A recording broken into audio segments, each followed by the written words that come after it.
இப்போது புதிய அறிமுகம் ஆச்சி ஹோட்டல் சாம்பார் 50 கிராம் ரூபாய் 20 மட்டுமே. கடலூர் மாவட்டம் வெள்ளியங்கால் பகுதியை வெள்ளம் சூழ்ந்ததை தொடர்ந்து பொதுமக்கள் படகு மூலம் மீட்கப்பட்டு வருகின்றனர். இது பற்றிய விவரங்களை செய்தியாளர் கார்த்திகேயனிடம் கேட்கலாம். கார்த்திகேயன், வணக்கம். எவ்வளவு பேர் இந்த மீட்பு பணியில் ஈடுபட்டிருக்காங்க?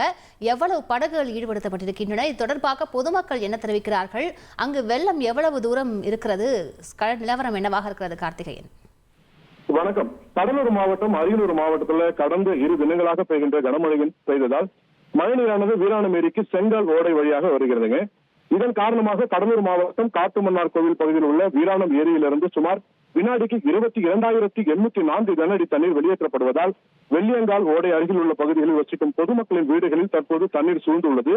இதில் குறிப்பாக ருத்திரசோலை, வடக்கு கொளக்குடி, மா கொளக்குடி, கண்டமங்கலம், வெங்கடேசபுரம், சித்தமல்லி, அகரப்புத்தூர், மணவெளி, மழுவத்தேரி ஆகிய சுற்றுப்பகுதிகளில் கனமழை பெய்து வருவ காரணத்தினால் நீர் சூழ்ந்து பொதுமக்களின் தற்போதைய இயல்பு வாழ்க்கை பாதித்துள்ளது என்று கூறலாம். பெரும்பாலும் விவசாய நிலங்களும் அதிகமாக பாதிக்கப்பட்டுள்ளது. குறிப்பாக வீராணம், வெள்ளியங்கால் ஓடையில் வெளியேற்றப்பட்ட நீரால் லால்பேட்டை அருகே உள்ள ரசக் நகர் பகுதிகள் குடியிருப்புகளில் வெள்ள நீர் புகுந்து பாதிக்கப்பட்டுள்ளது. தொடர்ந்து அப்பகுதி மக்கள் மற்றும் சமூக ஆர்வலர்கள் முதல் கட்டமாக இணைந்து படகு மூலம் பொதுமக்களை வெளியேற்றும் பணியில் ஈடுபட்டு வருகின்றனர். மேலும் வெள்ளியங்கால் ஓடை வழியாக வரும் நீரை காண காட்டுமன்னார் கோவில் மற்றும் அதன் சுற்றுப்பகுதியில் உள்ள பொதுமக்கள் ஏராளமானோர் ஆபத்தான முறையில் பாலத்தில் நின்று வேடிக்கை பார்த்து வருவதால் தொடர்ந்து போலீசார் அப்பகுதிகள் கண்காணித்தும் சம்பந்தப்பட்ட அதிகாரிகளும் தற்போது பொதுமக்களை அப்புறப்படுத்தும் பணிகளை மேற்கொண்டு வருகின்றனர். விவரங்களுக்கு நன்றி கார்த்திகேயன். இப்போது புதிய அறிமுகம் ஆச்சி ஹோட்டல் சாம்பார் 50 கிராம் ரூபாய் 20 மட்டுமே.